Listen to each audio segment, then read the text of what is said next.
Assalamualaikum warahmatullahi wabarakatuh. Nama saya Dafa Alifah Hadiwinata. Saya kuliah di Universitas Muhammadiyah Profesor Dr. Hamka. Saya semester 2 dan saya mengambil Fakultas Ilmu Sosial dan Ilmu Politik atau FISIP. Di video ini, saya akan menjelaskan materi Dance Helical Model dalam mata kuliah Filsafat Komunikasi. Ikuti video selengkapnya. Dance Helical Model. Helical Model dalam ilmu komunikasi. Model komunikasi yang dikemukakan oleh Frank E. Dance ini dapat dikaji sebagai pengembangan dari model sirkular dari Osgood dan Schramm. Ketika membandingkan model komunikasi linear dan sirkular, Dance mengatakan bahwa dewasa ini kebanyakan orang menganggap bahwa pendekatan sirkular adalah paling tepat dalam menjelaskan proses komunikasi. Frank Dance pada 1970 melakukan terobosan penting dalam upayanya memberikan klarifikasi terhadap pengertian komunikasi. Ia mengklarifikasikan teori komunikasi yang banyak itu berdasarkan sifat-sifatnya. Dance mengajukan sejumlah elemen dasar yang digunakan untuk membedakan komunikasi. Analisis helix, yakni suatu bentuk melingkar yang semakin membesar menunjukkan perhatian kepada suatu fakta bahwa proses komunikasi bergerak maju dan apa yang dikomunikasikan kini akan mempengaruhi struktur dan isi komunikasi yang datang menyusul. Dance menggarisbawahi sifat dinamik dari komunikasi.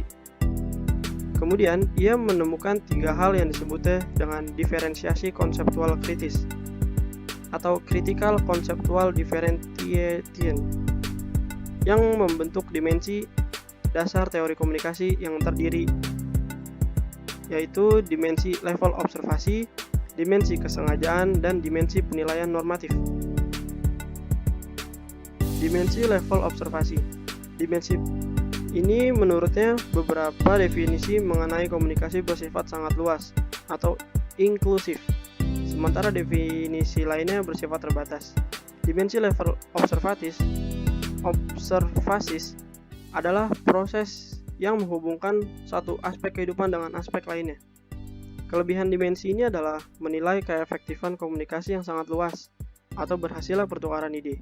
Kekurangannya tidak memiliki penilaian implisit atau keberhasilan dan keakuratan data.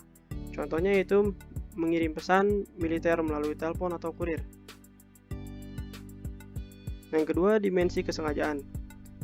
Dimensi kedua yaitu sebagai definisi mengenai komunikasi yang dikemukakan para ahli hanya memasukkan faktor pengiriman dan penerimaan pesan yang memiliki kesengajaan atau maksud tertentu, sementara definisi lain tidak memasukkan batasan ini. Definisi yang tidak memerlukan kesengajaan atau maksud tertentu misalnya, it is a process that make common to two or several what was the monopoly of one or some. Komunikasi adalah proses yang membuat dua atau beberapa orang memahami apa yang menjadi monopoli atau satu atau beberapa orang lainnya. Dimensi kesengajaan adalah situasi di mana sumber mengirimkan pesan kepada penerima dengan sengaja untuk mempengaruhi tingkah laku penerima. Kelebihannya adalah pesan cepat tersampai ke komunikan dan kekurangannya belum tentu ditanggapi dengan baik oleh masyarakat. Contohnya yaitu iklan susu dengan menggunakan model cantik. Nah, dimensi penilaian normatif. Asumsi dari definisi ini adalah pemikiran atau gagasan itu selalu berhasil dipertukarkan. Definisi lainnya sebaliknya, tidak menilai hasil komunikasi itu akan berhasil atau tidak. Misalnya, communication is the transmission of information. Di sini terjadi pengiriman informasi, namun pengiriman itu tidak harus berhasil. Dimensi penilaian normatif adalah mengenai komunikasi yang memasukkan pernyataan yang mengandung keberhasilan dan keakuratan.